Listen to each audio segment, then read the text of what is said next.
Disociados, el podcast sobre drogas con la dosis exacta de evidencia y reducción de daños. Buen viaje. Bienvenidos nuevamente a Disociades, su podcast donde vamos a hablar sobre sustancias psicoactivas y muchas cosas que están alrededor de ellas.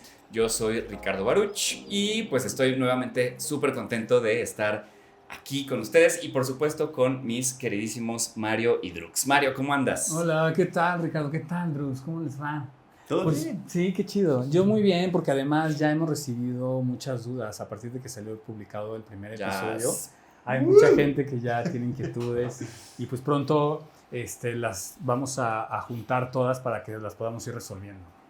¿Y tú cómo andas, Drux? Bien, todo bien, tranquilo, con un buen de calor, ¿no? Está haciendo mucho calor estos últimos días y ahorita aquí adentro, híjole.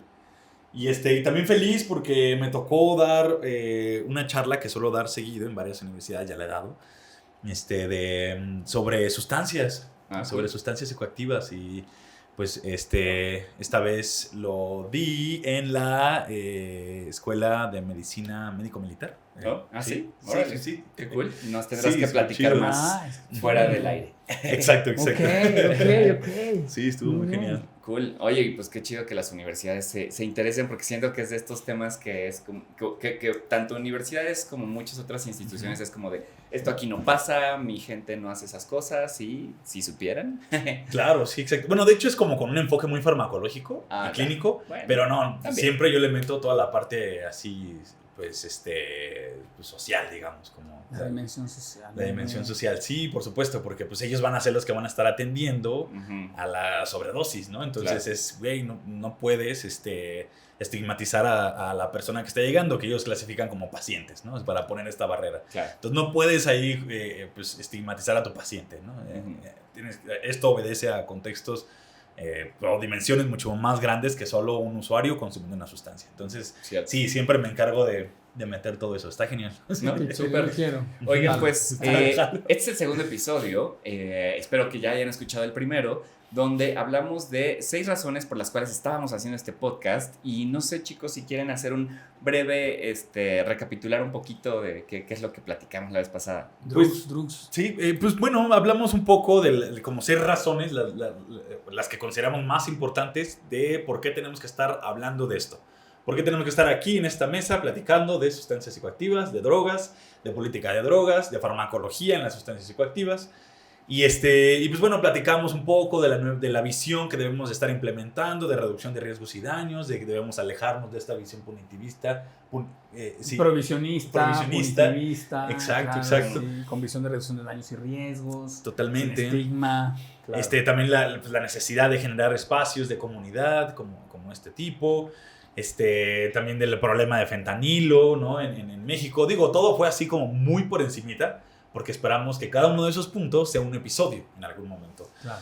Y por eso es que se tienen que seguir creando, a ver, nuestros videos y nuestros podcasts, a escuchar nuestros podcasts, porque, pues, bueno, tenemos mucha información que compartir como el día de hoy. ¿Qué vamos Exacto. a hablar hoy, Ricardo? Bueno, antes de eso quiero pedirles a todos que nos den like, que nos sigan, que nos den 5 estrellas para que obviamente este contenido pueda llegarle a más gente. Y bueno, el día de hoy vamos a hablar de algunos mitos y realidades que son de los más comunes que mucha gente tiene sobre ciertas sustancias psicoactivas, ¿no? Entonces, al igual que en el episodio anterior, es un poco como abrir la conversación, no pretendemos como meternos muchísimo a detalle en estos temas, pero eventualmente pues haremos algunos episodios relacionados con estas cosas en particular, ¿no? Entonces es como una entradita pues vamos, ¿qué les parece si vamos con el primero?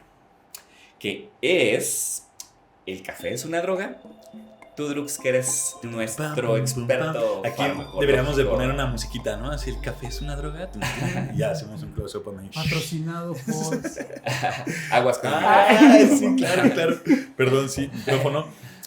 Ok, una droga. Ahí primero me gustaría, como casi siempre empiezo con todas estas charlas, como hablar de la palabra droga, ¿no? Uh-huh. Así, es muy controversial. Ahorita ya estamos intentando como modificar, ya no utilizar esta palabra y empezar a utilizar el concepto de sustancia psicoactiva. Porque bueno, normalmente esta palabra está cargada y con muchas emociones y muy estigmatizada, ¿no? Entonces, las drogas normalmente cuando se hablan de ellas en las calles, quiere decir que estamos hablando de una sustancia que es ilícita, ¿no? Así, entonces, pues en esencia, el café no será una droga porque no es ilícita, ¿no? Es lícita. Pero si nos volteamos a ver a este otro concepto de sustancia psicoactiva, entonces sí, el café es una sustancia psicoactiva, con un potencial también a generar un uso problemático de ella. Y como dijimos en el capítulo pasado, uso problemático, hacemos referencia a lo que antes decíamos de adicción. A la adicción, Muy exacto.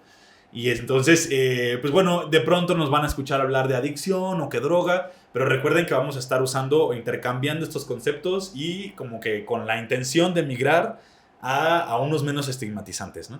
Pero bueno, entonces, si el café es una droga, me pregunta Ricardo, ¿una droga / sustancia psicoactiva? ¡Sí lo es! Sí. Y bueno, y decir que el término de droga lo vamos a platicar muy ampliamente en el próximo capítulo, para que estén atentos, claro. Y tratar de llegar a lo mejor a una definición de droga, probablemente. Claro, exacto. Sí, lo que yo digo, por ejemplo, en las facultades de medicina, de farmacología, hablo del término droga, porque, bueno, no sé, en la RAE define, perdón, bueno, no la RAE, ay, de hecho no me gusta citar a la RAE. Sí, ¿qué tal? Sí, nos van a cancelar de entrada porque el nombre de nuestro podcast usa una X. X, exacto, totalmente.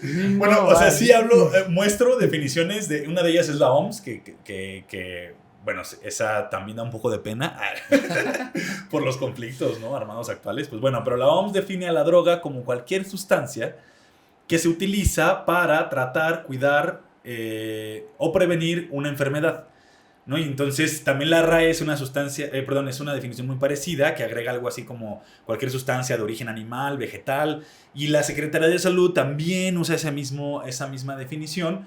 Y entonces no entiendo por qué en México, a pesar de que la Secretaría de Salud ya define una cosa y el IMSS, o sea, lo dice como cualquier sustancia que se usa para cuidar, tratar, prevenir o diagnosticar una enfermedad, pues la seguimos utilizando mal, ¿no? Empleando mal.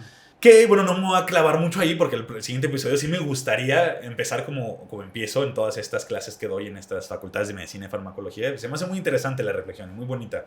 Pero bueno, centrémonos en la pregunta y en el mito. ¿El café es una droga o sustancia psicoactiva? Pues sí lo es. Es una sustancia que, bueno, el café pues es un grano, es una planta, ¿no? Bueno, que viene de una planta, no es una semilla.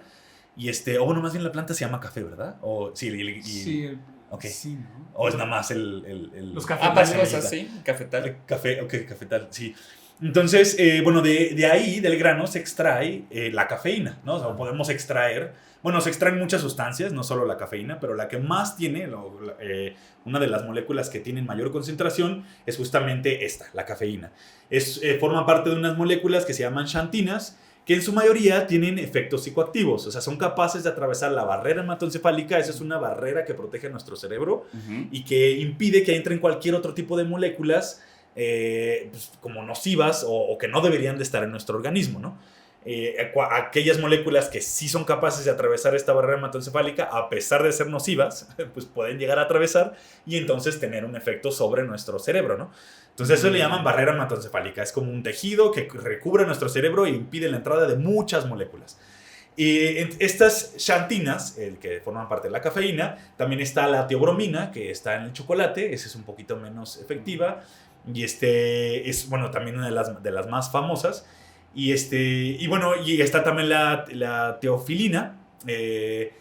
Y pues bueno, todas esas tienen la peculiaridad de atravesar la barrera encefálica, unirse a un receptor específico de nuestra neurona que se llama receptor de adenosina y entonces bloquearlo. Lo que hace normalmente este receptor de adenosina es que la adenosina llega, se une y como que apaga nuestro cerebro un poco, ¿no? Porque ese es como un mecanismo natural que tiene nuestro sistema nervioso central para inactivarse en esos momentos donde la energía está súper elevada, ¿no? Así que estamos en un momento ansioso o corriendo, y entonces nuestro día ha sido ajetreado, entonces nuestro organismo tiene una forma de regularlo para regresarnos a un estado como un poquito más apagado, y es donde la adenosina entra a jugar este papel de desactivarnos.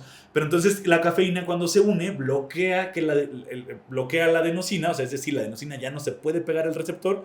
Por lo tanto, ya no hay un mecanismo que desactive a nuestro cerebro de manera natural. Entonces, de alguna manera, como que emula un estado activado todo el tiempo, ¿no? Así, y no es que te dé energía, no es que haya algo que produzca más energía en tu cuerpo, ¿no? Sino simplemente tu cerebro no puede como apagarse, ¿no? O bueno, aligerar su carga, ¿no? O sea, no es como el azúcar que sí, digamos, que te da energía como tal. Exacto.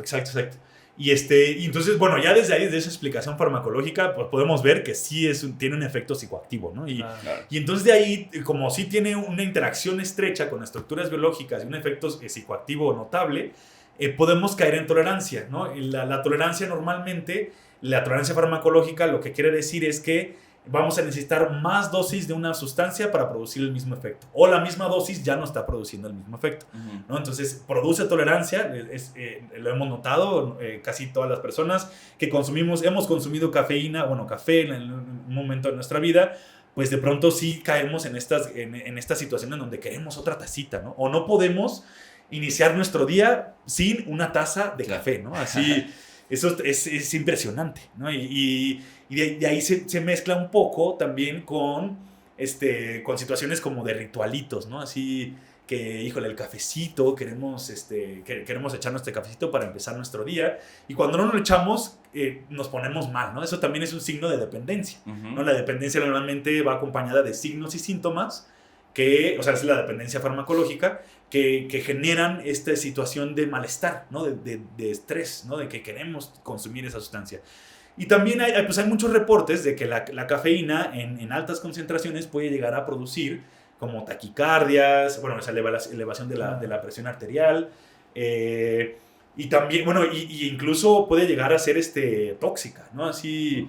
En niños, si un niño se llega a tomar más de 5 tazas, podría llegar hasta convulsionarse. Oh, wow. Sí, es canija, ¿no? Está cañona la cafeína. Ajá. Y bueno, también un adulto puede llegar a convulsionarse, pero sí son como arriba de 10 tazas, ¿no? Así, perdón, un poco más, ¿no? En adultos sí tenemos, y sobre todo si es un adulto que ya ha consumido. Ajá, exacto. Por eso lo del niño, porque pues es una persona que no ha consumido mucho, pero un adulto pues ya vivimos y socializamos con café. Entonces sí necesitamos cantidades muy elevadas para provocar este mismo efecto de... Oye, qué interesante que hablas de esto, o sea, porque muchas veces pensamos, por ejemplo, de un usuario de sustancias psicoactivas, seguramente te imaginas a alguien en un picadero inyectándose cosas, pero yo que me tomo 4 tazas de café al día, también estoy usando una sustancia psicoactiva que mantiene mi cerebro activo, que cumple ciertas expectativas para mi funcionamiento, ¿no? Y entonces... Yo a veces me la tomo para entrenar el CrossFit. Ajá, claro, es que sí produce un efecto así como eufórico. Sí, me gusta. Ajá, y sí hay reportes también así de que aumenta el rendimiento muscular. Exacto. Y también porque permite la liberación de triglicéridos en sangre, entonces eso hace como que tengas me también... gusta cómo me acelera para entrenar. Claro, sí, totalmente. Sí, eso está bueno. Oye, pues... pues yo les voy a... valoren al doctor Drux, que miren cuánta información tiene, qué bárbaro. Bueno, yo les voy a hacer otra pregunta y ustedes me dirán si es un mito, realidad o qué pedicure. A ver, si pruebas una sustancia por primera vez, ¿puedes caer en uso problemático? Pues es un mito, básicamente que por cierto, además es un mito que nos están metiendo en la cabeza todo el tiempo estas campañas del gobierno federal que dicen con que lo uses una vez ya prácticamente te enganchas, ¿no? Y por lo tanto, el siguiente paso ya casi estás en la tumba. Y en ese sentido, ¿no? O sea, hay que, pues, poner en perspectiva muchas cosas, ¿no? De entrada, pues, ¿de qué sustancia psicoactiva estamos hablando, no? O sea, porque efectivamente hay algunas que tendrán un efecto, pues, mucho más fuerte que otras. Por ejemplo, existen algunas sustancias que sí producen, que hacen que tu cerebro produzca muchísima dopamina, ¿no? Y que por lo tanto el efecto ya posteriormente de ciertas cosas no va a ser la misma en cuanto a, digamos que el placer o lo feliz que te puedes poner en cierto momento, pero esto no significa que generes un consumo problemático, porque esto también va a depender de ti como individuo, de las condiciones estructurales en donde vives, con quién vives, si tienes dinero, si tienes incluso disponibilidad para acercarte a una sustancia constantemente o no, pero incluso las sustancias per se que no, o sea, en su mayoría no necesariamente van a crear esta cuestión, digamos que orgánica, pero incluso esta cuestión, digamos que psicológica de wow, o sea, me la pasé increíble, entonces la quiero volver a repetir mañana o en 2 horas, ¿no? O sea, entonces algunas sustancias, por ejemplo, como el cristal o el fentanilo, sí tienen como, digamos que es un potencial de dependencia un poco mayor, pero no necesariamente de que la primera vez que lo probaste ya no la puedes dejar, ¿no? Y sí es así, porque yo podría pensar que depende, a lo mejor, digo, no lo sé, es una duda, en cada persona puede funcionar distinto, y no sé si con cualquier sustancia podríamos decir que es un mito, o que pueda ser que justamente con algún tipo de sustancia psicodepresora, qué sé yo, pudiera que sí causarte una adicción, bueno, perdóname, un consumo problemático, dependencia inmediata, o sea, al primer uso. ¿Podrías pasar? Pues sí tiene que ver mucho el contexto social, como decía Mario, como hablamos el episodio pasado del experimento de las ratas y las ratas en el parque de diversiones de ratas, en el mundo feliz de las ratas. En las rueditas, con sus amigas ratas. Con las amigas, o sea, todo eso influye mucho, ¿no? en el consumo. Y luego, sobre todo, también si tienes información, ¿no? Así como también mencionabas en el episodio pasado, de que, bueno, si vas a consumir pasta base de cocaína o cocaína, el hidroclorato de cocaína, son las vías de administración, o sea, el esnifiar, pues hace que sea, como tiene que atravesar mucosas, hace que no sea tan fuerte el subidón, ¿no? El pico, y por lo tanto no sea tan fuerte este pico de dopamina, la producción de dopamina, ¿no? en varios núcleos ahí del cerebro, y sobre todo en la corteza prefrontal, que es donde está ahí todo como ruta de recompensa, ¿no? de nuestro cerebro.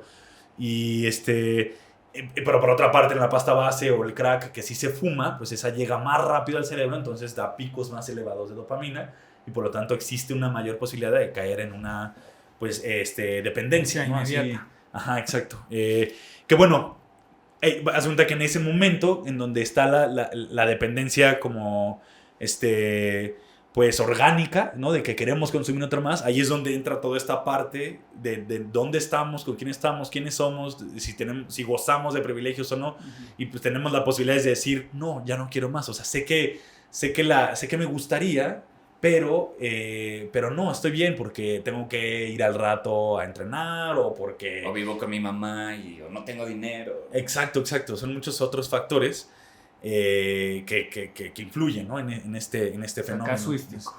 Ajá, exacto. Y también hay muchas otras sustancias que se cree que van a ser así súper adictivas, bueno, pero justamente por esta propaganda, ¿no? Esta desinformación, y pues no lo son, ¿no? Como la mayoría de los psicodélicos, que tienen un potencial bajísimo de generar un uso problemático, ¿no? de la sustancia. El LSD, la cannabis, o incluso la mescalina, etc. Exacto, justo. Incluso estos fenómenos farmacológicos de tolerancia y dependencia también están así súper bajos, ¿no? Así. Okay. Perfecto, pues entonces, bueno, les voy a volver a preguntar otra, a ver si es mito o realidad, ¿qué opinan? Si consumes una sustancia psicodélica, ¿corres el riesgo de morir? Ok, el riesgo de morir, no, pues o sea, como que hay varios flancos de cómo atender esta pregunta. Así per se por la sustancia, normalmente también se cree que la sustancia es la que tiene el problema, como igual el experimento de las ratas, ¿no? Así que la cocaína es la que tiene el problema, ¿no? Aquí. Entonces, bueno, solemos como conferirle estas características como dañinas o negativas a las moléculas, a las drogas, a las sustancias, pero pues no las tiene, ¿no? Entonces, pues bueno, normalmente los alucinógenos, los más famosos, porque sí hay alucinógenos que tienen dosis letales, pero digamos como psilocibina, mescalina y LSD no existen, ¿no? Como una dosis letal. O sea, que te administren y que sigas administrando y que en algún momento vayas a morir, eso no se ha reportado, ¿no? Sí. Estos experimentos, no me gusta hablar de los experimentos del laboratorio porque normalmente son en animales y son muy atroces y son violentos. Entonces, bueno, nada más ahorita hablamos del de las ratas porque es así como emblemático. Pero bueno, los otros son un poco más severos. Por ejemplo, que se administran este tipo de sustancias en altas dosis hasta ver si se logra la muerte, ¿no? Entonces, se habla de la DL50, que es la dosis letal 50. De una población de ratas, cuánta concentración se necesitó, cuánta dosis se necesitó para matar al 50% de la población. Entonces, les digo, es muy atroz. Entonces, no hay DL50 para estas sustancias, pero hay otros psicodélicos que sí. Por ejemplo, hay uno que andan por ahí vendiendo que se llama N-Bomb 25, que es también un alucinógeno y se vende como si fuera LSD, ¿no? Así o sea, con los cuadritos o en gotitas, ¿no? Y ahí está, o sea, vale la pena distinguir, o sea, bueno, o saber que para distinguir entre un LSD y un N-Bomb se puede hacer a través del sabor, o sea, una prueba organoléptica. Normalmente el LSD, bueno, no normalmente, el LSD es insabor, ¿no? Incoloro y inoloro. Y el N-Bomb sí sabe, ¿no? Sabe muy amargo. Y pues bueno, ese tiene una dosis letal, no recuerdo cuál es, pero pues bueno, sí se necesita mucha cantidad, pero ya hay muchas muertes, ¿no? En Estados Unidos hubo varias muertes ya reportadas, o sea, muertes asociadas por la sustancia. Y luego también ocurre que, por ejemplo, hay sustancias que las consumes, pero la muerte viene por otra cosa, ¿no? O sea, como la sobredosis, en el caso, por ejemplo, de los opiáceos, que consumes el opioide, y la dosis la muerte ocurre por paro cardiopulmonar, porque inhabilita la región donde nuestro cerebro controla la respiración autonómica, que es en el tronco encefálico. Ahí está esa región de nuestro cerebro, de nuestro mesencéfalo, está tapizado de receptores de opioides, y entonces ahí cuando consumes muchos opioides como que ponen en jaque a esta estructura y paras de respirar. Entonces te mueres por un paro cardiopulmonar y no por el opioide, ¿no? O sea, sí, pero no. Claro, bueno, el caso de los psicodélicos, por ejemplo, también he leído sobre casos donde en realidad no es por la droga per se, sino que más bien cuando estás en este estado alterado, puedes perder un poco el sentido de la realidad y, no sé, te caes del balcón o sales a la calle y te atropellan, ¿no? Entonces la muerte puede estar relacionada, pero en realidad no es como tal que la sustancia pase esto. Porque yo lo que pensaba era que justamente con algunas sustancias psicodélicas, claro, no había este riesgo de muerte, pero justamente con otros como opiáceos o heroína, ahí sí podría ser. Sí, exacto. O sea, que no fuera un mito, ahí sí es una realidad. Exacto. Y sí, justamente esto que menciona Ricardo, pues hace difícil como medir, o sea, los datos ya al momento de hacer el censo, ¿no? de defunción, pues murió atropellado, ¿no? Entonces no hay registro asociado al consumo del LSD.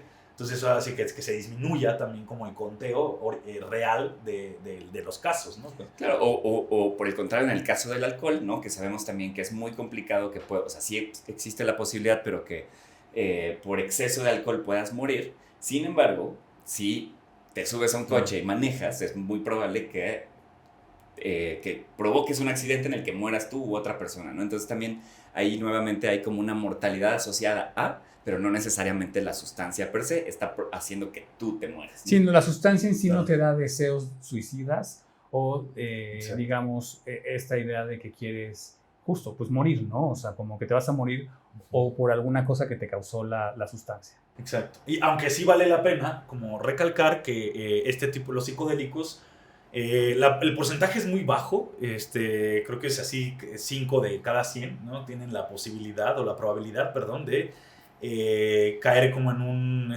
como brote psicótico, ¿no? Y eso puede llegar a ocurrir, luego es como un problema del huevo y la gallina, que fue primero, ¿no? Como alguien lo consume, le da un brote psicótico, pero ya no se sabe si esa persona tenía ya como un antecedente, ¿no? O tenía esta como predisposición, porque sí existe, o sea, normalmente, bueno, estos padecimientos suelen ser hereditarios, ¿no? Entonces, pero no solemos irnos a hacer una prueba de tamizaje a ver si estamos susceptibles a caer, ¿no? Bueno, o a llegar a padecer psicosis o esquizofrenia, ¿no? Y entonces, pues normalmente a estas personas que les llega a pasar, ¿no? Este porcentaje bajísimo de la población que les llega a pasar, pues bueno, ya no se sabe si fue en sí la sustancia o que la sustancia se los detonó, ¿no? Así, entonces como que ha sido difícil medir eso, ese dato específico, pero sí es un hecho que ocurre.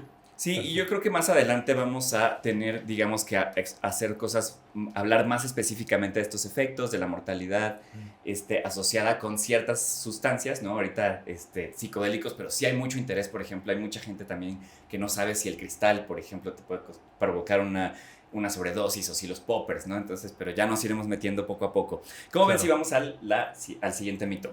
Va. A ver, una cosa que también nos dicen mucho en las campañas hoy en día de los medios de comunicación es si pruebas cannabis o marihuana, es la entrada al mundo de las drogas, ¿no? Y por lo tanto vas a consumir otras cosas después. Algunas de la drogas marihuana más fuertes. Uh-huh. Bueno, pues en realidad esto sí es un mito, porque no hay evidencia científica que respalde el hecho de que la cannabis sea la puerta de entrada hacia otras drogas. De hecho, la evidencia está más recargada a que no y que la cannabis más bien incluso puede ser una droga de salida, ¿no? Esto es, bueno, también aquí se va a repetir un poco esta idea de que en realidad muchas veces los consumidores no desarrollan probablemente, bueno, un consumo problemático o severo con la cannabis, ¿no? Uh-huh. Y simplemente también obedece también, es multifactorial, como lo hemos dicho, ¿no? Siempre va a depender de tu entorno para ver si, digamos, puedes tener un consumo problemático, ¿no?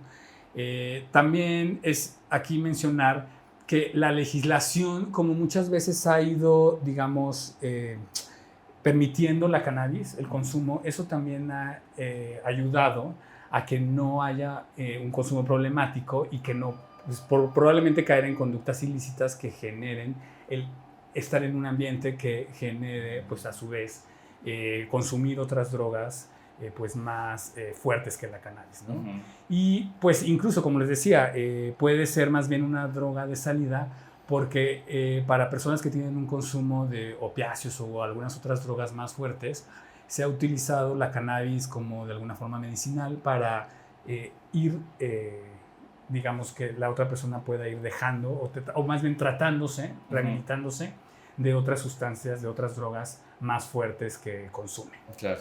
Que en ese caso los experimentos que se han hecho justamente para probar como la efectividad de que funcione como una droga de salida, han utilizado en su mayoría el CBD. O sea, que se han utilizado como el cannabis, pero el que ha tenido mayor efectividad en cuanto a opiáceos y cocaína. Que digo, hay muy pocas investigaciones de cocaína. Yo solo he encontrado un solo artículo, ¿no? que mostraron eso, ¿no? Que con el CBD puedes como disminuir los cravings, ¿no? Que son los cravings en inglés, que es como esta sensación de ansiedad, de querer más, ¿no? de la sustancia, que es un signo y un síntoma justamente de una dependencia, ¿no? Y sí, en efecto, pues creo que lo más, también, o sea, lo que han asociado o lo que han dicho alrededor del consumo de cannabis ilícito, es que, o sea, cuando las personas van y sobre todo, pues, no sé, adolescentes van a conseguir a conectar, ¿no? Cannabis en estos puntos, ¿no? Pues puntos ilícitos, ¿no? En el mercado ilícito,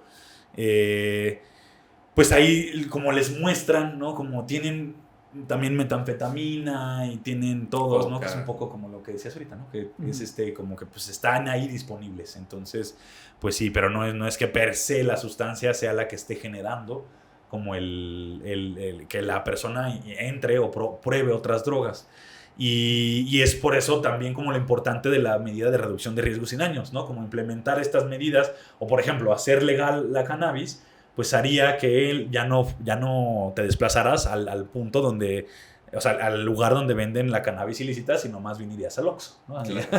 Sí, claro. Sí, es como pensar que necesariamente por ir a comprar una Coca-Cola al Oxxo vas a acabar comprando alcohol o cigarros, ¿no? O sea, en ese sentido es una cosa, un tema de mercado y que además, pues sí hay que diferenciar, ¿no? O sea, también digamos que los efectos de la cannabis y que por eso en muchos países, incluyendo en México, se han dado algunos pasos, aunque sean chiquitos, para la regulación tanto del consumo, ¿no? Como de la producción y de la venta. Debido a que pues, sí o sea, sus efectos pueden ser significativamente menores a los de algunas otras sustancias, pero que justamente no significa que esto va a dar puerta a otras, ¿no? O sea, por ejemplo, para darles un ejemplo, en mi familia hay personas que utilizan gomitas de CBD derivadas de la cannabis para dormir, o que utilizan la típica crema esta para que no les duelan las rodillas, ¿no? Sí. Y entonces esto no significa que mis tías que están usando estos productos después van a ir a comprar un gramo de cocaína, ¿no? O metafetamina. Bueno, coca o cocaína. Sino que pues realmente los usos son muy, muy distintos. Tú en no me acuerdo si en el episodio pasado decías, ¿no? O sea, hay gente que llega después del trabajo a su casa y se toma una copa de vino. Hay quien llega después del trabajo a su casa y se echa un porrito y en realidad es un uso adulto distinto. Sí. Exacto. Sí, totalmente. Y también creo que no les he contado, puede ser, pero bueno, aquí a la audiencia. También soy endocannabinólogo, o sea, egresado por la UNAM, ¿no? Soy especialista en cannabis. Bueno, la endocannabinología pues habla un poco del sistema endocannábico, que es todas las estructuras orgánicas que tenemos en nuestro cuerpo naturalmente, y de cómo es que la cannabis y sus productos, o bueno, sus moléculas como el THC, CBD, interactúan con estas moléculas, ¿no? Con estas estructuras biológicas en nuestro cuerpo. Pero también nos enseñaron pues que cultivos, bueno, hablábamos de política de drogas, pues bueno, de los procesos de legalización en varios países, política comparada, ¿no? La legislación, claro. Uh-huh. Sí, de hecho vamos a tener un capítulo muy especializado en cannabis, porque eso es algo de lo que más nos han preguntado, es como de las inquietudes. Exacto. Es una sustancia, bueno, una droga muy común. Y que en el siguiente podcast les doy la información para que se puedan inscribir al diplomado, porque está muy bueno, es un diplomado internacional. O sea, nos dieron clases incluso de las personas que participaron en el equipo que descubrió el THC.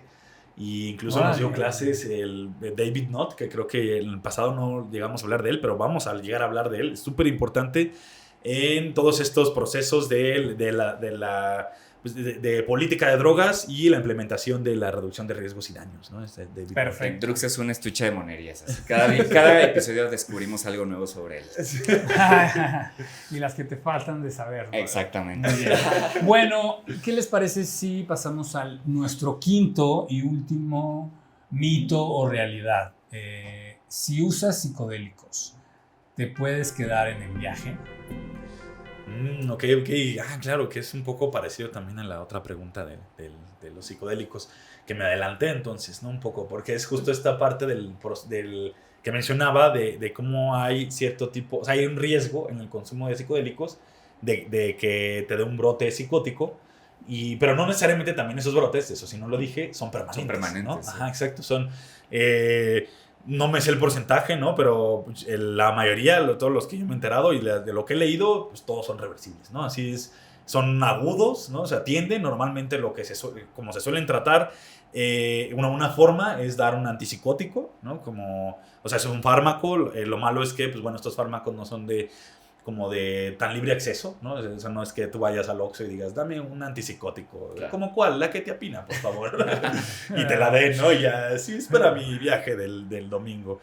Entonces, pues sí, no es tan fácil. Pero bueno, así es una forma que tienen para como disminuir estas brotes psicóticos. O también luego suele suceder que te da ansiedad, ¿no? Mucha ansiedad, o sea, porque pues sí es un estado alterado de conciencia muy fuerte. Y hay personas que entran en un proceso ansioso y entonces pues para bajar esa ansiedad también se suele dar benzodiazepinas, que son pues, justamente como relajantes, ¿no? Del sistema nervioso central. Lamentablemente tampoco se pueden conseguir en los Oxxos, pero no, o sea, bueno, esa fue mi respuesta larga. Respuesta corta, no. O sea, me atrevería a decir que el 0.00001% de la población tiene riesgo de quedarse en el viaje, ¿no? Entonces, mito. Claro, muy bien. Pero sí, creo que es importante también mencionar, ¿no? Este concepto de el viaje, ¿no? O sea, porque para muchas personas muchas personas consideran que el utilizar una sustancia psicoactiva implica ya tener un viaje, ¿no? Independientemente de cuál es. Claro. Cuando claramente el efecto es muy distinto cuando uno utiliza un psicodélico, cuando uno utiliza un estimulante, cuando uno utiliza un depresor, ¿no? Y por ejemplo, algo que creo que es de lo que más vemos hoy en día en los medios de comunicación son, por ejemplo, los usuarios de fentanilo que viven en situación de calle en Estados Unidos, ¿no? Y que de repente dicen que hay una epidemia de zombies, ¿no? O sea, por el hecho de que el efecto que les provoca el fentanilo, entre comillas, es un viaje, ¿no? Y como que están ahí y de repente están como, no sé, con el cuerpo doblado o como teniendo cierto tipo de expresiones corporales como, pues, distintas, ¿no? Claro. Y entonces ahí esto es lo que creo que a mucha gente también hoy en día le da miedo de esto de el viaje, entre comillas. De hecho, hay, hablando esto del viaje, también estos... el otro mito dentro de este mito podría caber de los flashbacks, ¿no? Que te puede dar justamente consumir LSD. Claro que sí hay muy poca, hay evidencia de personas de viaje, o sea, no son como estudios así pues muy serios, aleatorizados, controlados, ¿no? Con un grupo control, un grupo experimental. Claro. Pero sí hay personas que dicen que vuelven a tener, o sea, como que a revivir una especie de viaje, ¿no? Exacto. O no, más bien de que consumen la sustancia y ya como que se les acaba y una semana después o 2 días después, como que tienen, le llaman el flashback, que es como si estuvieran otra vez como puestos, ¿no? Les da eso. Me gustaría como entre paréntesis, o sea, a pesar de que sí es un mito, no significa que estamos trivializando o diciendo consúmelo, no hay problema, ¿no? O sea, todo consumo debe ser planeado, debe ser consciente, debes pues, de leer, de estudiar qué tipo de psicodélicos, porque ya vimos, hay psicodélicos como más nobles, entre comillas, ¿no? O sea, porque no tienen una dosis letal, pero sí hay psicodélicos que pueden provocar la muerte, ¿no? Como también son las catinonas, que es otro tipo de sustancia que produce efectos psicodélicos y también tienen dosis letal y son son muy peligrosas, ¿no? Las catinonas. Claro, la idea es que tomen precauciones, pero también desmitificar estas cosas que pueden dar miedo y que están basadas en nada, en ninguna evidencia, ¿no? Sí, eso también sería chido. Y también esto que menciona Ricardo, como reconocer los tipos de sustancias, ¿no? Que es la sustancia psicoactiva es que tienen un efecto sobre el sistema nervioso central, pero dentro de ellas pues se clasifican las sustancias depresoras, ¿no? Como las benzodiazepinas, los pentobarbitales, ¿no? Los barbitúricos, bueno, el pentobarbital es un barbitúrico, el G, ¿no? Que es el gamma aminoácido, gamma aminobutírico, algo así es. Hidroxibutírico, exacto. Y esos son los depresores. Luego están los estimulantes, que son las metanfetaminas, todos sus derivados, como podría ser cocaína, MDMA, y bueno, ahorita se me vienen a la mente más. Y luego están también los psicodélicos, que es otra sustancia psicoactiva, pero que produce efectos como psicotrópicos, que también les llaman, o psicodislépticos, ¿no? O también les llaman psicotomiméticos. Ese término me gusta porque es como justamente la mimesis, ¿no? El producir un efecto análogo o parecido a la psicosis, psicotomimético, ¿no? Entonces ahí en su nombre está como su efecto escondido. Claro. Muy bien. Sí, pues, y bueno, también ya estaremos hablando más adelante de los tipos distintos de sustancias, ¿no? O sea, porque también muchas veces, otra vez en estas campañas de gobierno y en otros espacios, como meter todas las drogas necesariamente en una misma canasta, y ya escuchamos, ahorita hablamos de algunas, hay muchas más, ¿no? O sea, pero como la diversidad es enorme en cuanto a efectos, en cuanto a riesgos, en cuanto a implicaciones sociales y mucho más, ¿no? Sí, claro. Y luego ya hablaremos también de los medicamentos, ¿no? Que pues de alguna manera como que es por ser lícitos, ¿no? Y porque te los prescriben, creemos que son buenos, ¿no? Exacto. Pero híjole, hay muchos que tienen efectos psicoactivos también pues muy pues deleterios, ¿no? a la salud, bueno, que provocan efectos deleterios, ¿no? Sí, la misma crisis del fentanilo en Estados Unidos surgió a raíz de un medicamento controlado, ¿no? Exacto. Ya después hablaremos de eso. Y si quieren, mientras vean algunos de los documentales que hay en Netflix al respecto, que están muy buenos, pero, pues, ¿cómo ven si vamos cerrando? Pues yo creo que sí, ya, ¿no? Perfecto, sí. Yo, la neta, sí, tengo mucha hambre. Muy bien, pues vámonos por unos taquitos, pero antes, pues no se olviden de seguirnos en las redes sociales de Disociades, que es @disociadex, o sea, con una X. MX en Instagram, y también en nuestras redes personales que pues aparecerán ya en la descripción de los episodios. Mándenos comentarios, preguntas, ya sea a el Instagram del podcast o en los nuestros. Y pues no sé, ¿algún otro mensaje parroquial? Pues no se pierdan el próximo episodio porque va a estar chido. Vamos a aterrizar todas estas ideas respecto a qué son las drogas. Bueno, Sí, pues muchas aquí gracias. seguimos. Aquí seguiremos. Síganos, por un denle rato. like.